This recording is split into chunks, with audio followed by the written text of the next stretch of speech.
Từ lần đầu tiên môi hôn trao nhau, em đã biết không thể yêu thêm ai. Cái cánh cười câu môi, cái cánh lặng lẽ ngồi.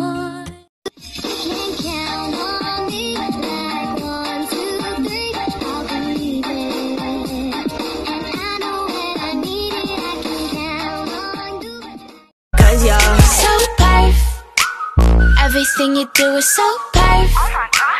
Wake up in the morning so perfect. You ain't even gotta go to work. You're so perfect.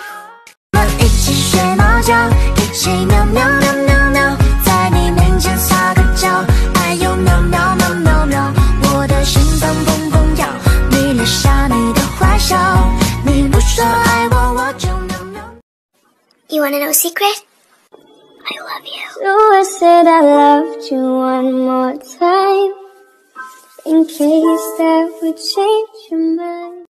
3 giờ anh còn chưa ngủ, tương tư về em biết bao nhiêu là cho đủ. Chẳng phải người âm phủ ngày ngủ đêm bay, nhưng mà giờ lúc nào anh cũng như là thằng trên mây. Ê, tóc em là suối, mắt em là hồ, nụ cười em là nắng để cho lòng này ngẩn ngơ. Chẳng phải là xuân diệu anh cũng biết làm thơ, vì giờ trong em có yêu bản thân mình không? Nếu có là tình địch với anh nhá. Nhà em có bán rượu không? Mà nói chuyện với em anh say quá. Dừng lại nhanh, cười thêm cái nữa là tim anh đứt phanh.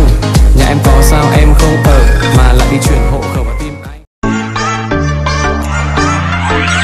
Em ơi, từ vị trí bạn mình chỉ có yêu được không? Để anh còn biết mà kéo trên đời với em được gió ngược sông.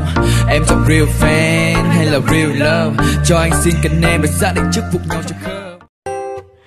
You give me the peanut butter to my jelly. You give me the butterflies I feel in my belly. You give me the captain and I can be a first mate. You give me the chills that I feel on our first date. You wanna know a secret? I love you. So I said I loved you one more time, in case that would change your mind. Cùng anh băng qua bao đại dương, cùng anh đi con ngàn con đường, phiêu lãng như áng mây trời, xanh ngát như giấc mơ ta, và đời vẫn thế vẫn mãi trôi.